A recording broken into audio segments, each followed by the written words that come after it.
Bonjour et bienvenue dans le décryptage de la rédaction de ce mardi 5 août 2025.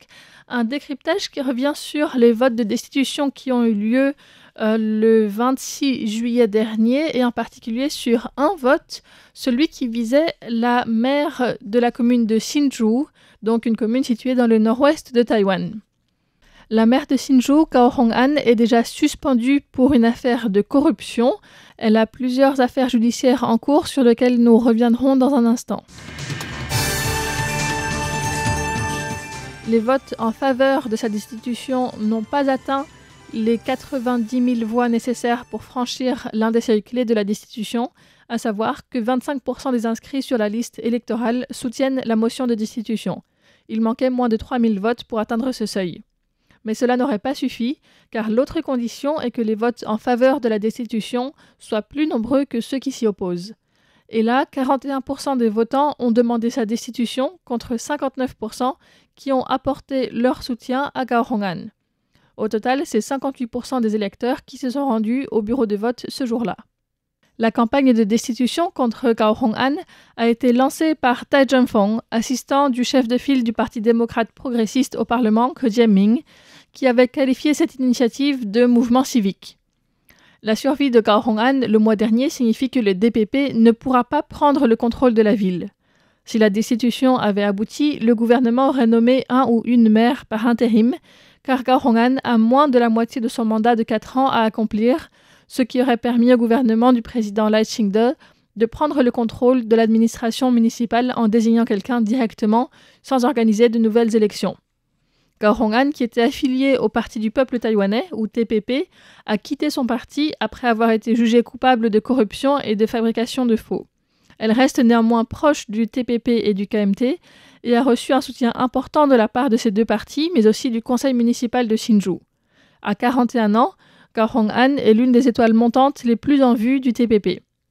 Pour revenir un petit peu en arrière et donner plus de contexte, Cao Hong-an a fait des études de sciences de l'information et un doctorat aux États-Unis en génie mécanique à l'université de Cincinnati, partiellement subventionné par l'Institut pour l'industrie de l'information. Juste avant d'entrer en politique, Cao Hong-an avait travaillé pour Foxconn, qui est l'assembleur d'iPhone et fabricant des serveurs IA basés à Taïwan notamment, et elle était en contact étroit avec le patron de Foxconn, qui est Terry Gou, qui était candidat à la présidence lors des dernières élections et qui l'a encouragé donc à entrer en politique. Cao Hong-an a été élue députée en 2020 sur la liste du Parti du peuple de Taïwan à la proportionnelle. Députée depuis moins de 2 ans, elle s'est ensuite présentée à la mairie de Hsinchu. Au cours de cette campagne électorale, le candidat du KMT, Lim Kong-ren, a déposé une plainte alléguant que Cao Hong-an avait falsifié des rapports de salaire pour ses assistants législatifs et les avait exploités. Mirror Media l'a aussi accusé de plagiat pour sa thèse de doctorat.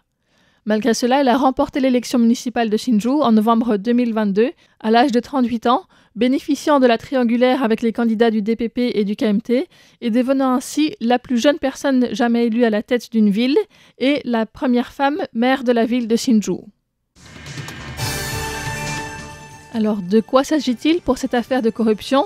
Eh bien, pour l'instant, elle est en train de faire appel, donc c'est pas encore résolu, mais elle a été condamnée en première instance à une peine de 7 ans et 4 mois, après avoir été reconnue coupable de corruption en juillet 2024, une peine pour laquelle elle est suspendue de ses fonctions de maire de Hsinchu.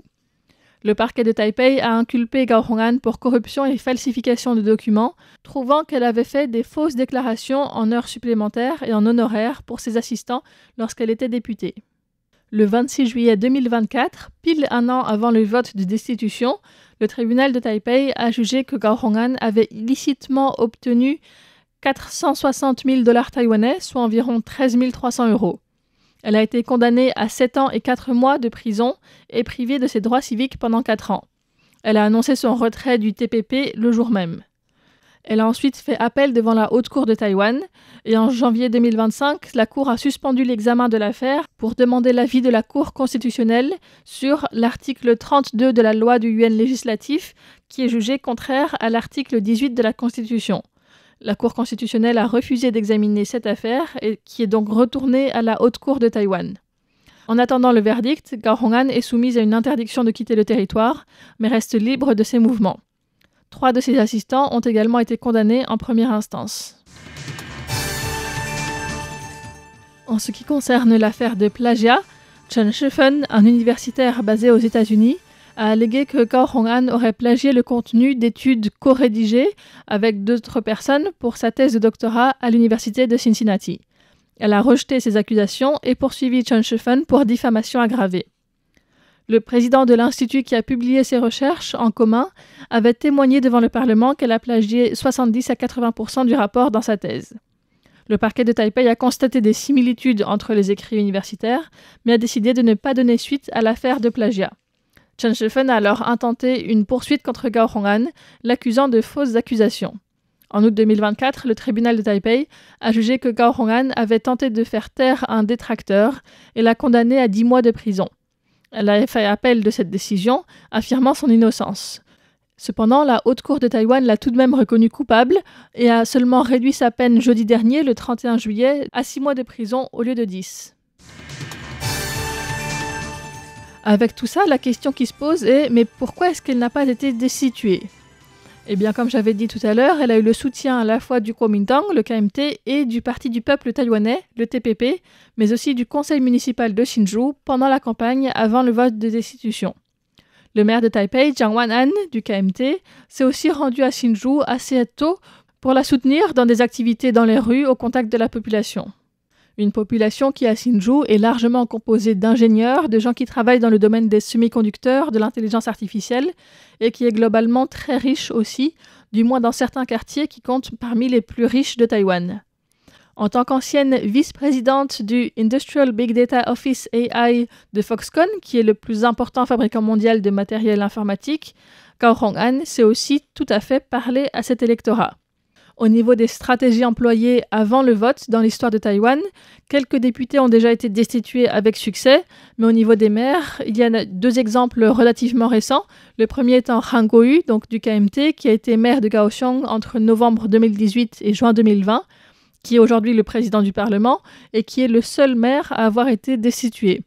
Ensuite, le maire de Keelung, aussi du KMT, a survécu à un vote de destitution en octobre 2024. La différence entre les deux, c'est que Han Kuo-yu avait appelé à ne pas se rendre aux urnes et finalement 42% de la population s'était déplacée avec 939 000 votes en faveur de sa destitution contre seulement 25 000 contre sa destitution. Au contraire, le maire de Keelung, Xie Guoliang, a mené une campagne plus active et a réussi à ce que ses soutiens soient plus nombreux à aller aux urnes que ses détracteurs. Là, Gao Hong'an, qui n'est plus affilié au TPP, a pourtant reçu le soutien à la fois du TPP et du KMT, qui se sont ralliés en fait contre la possibilité que la mairie passe directement dans les mains du Parti démocrate progressiste. Des anciens élus de Hsinchu du KMT, dont l'ancien maire, ont aussi affiché leur soutien à Gao Hong'an en participant à des rallyes avec elle. La mairie de Hsinchu est également accusée d'avoir violé le principe de neutralité avec la publication, l'affichage de messages en soutien à Gao Hong'an ou encore la retransmission en direct sur la page de la mairie d'un événement qui la soutenait.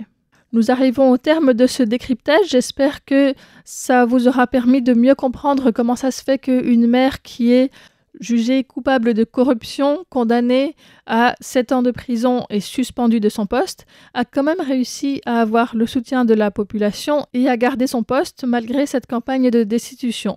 Il y aura bientôt un autre décryptage réalisé par Lisa Dufaux qui reviendra plus en profondeur sur les conséquences de l'échec de ces destitutions pour les 24 députés du KMT qui étaient visés aussi par le vote le 26 juillet dernier. C'était une émission présentée par Florian Dai pour RTI.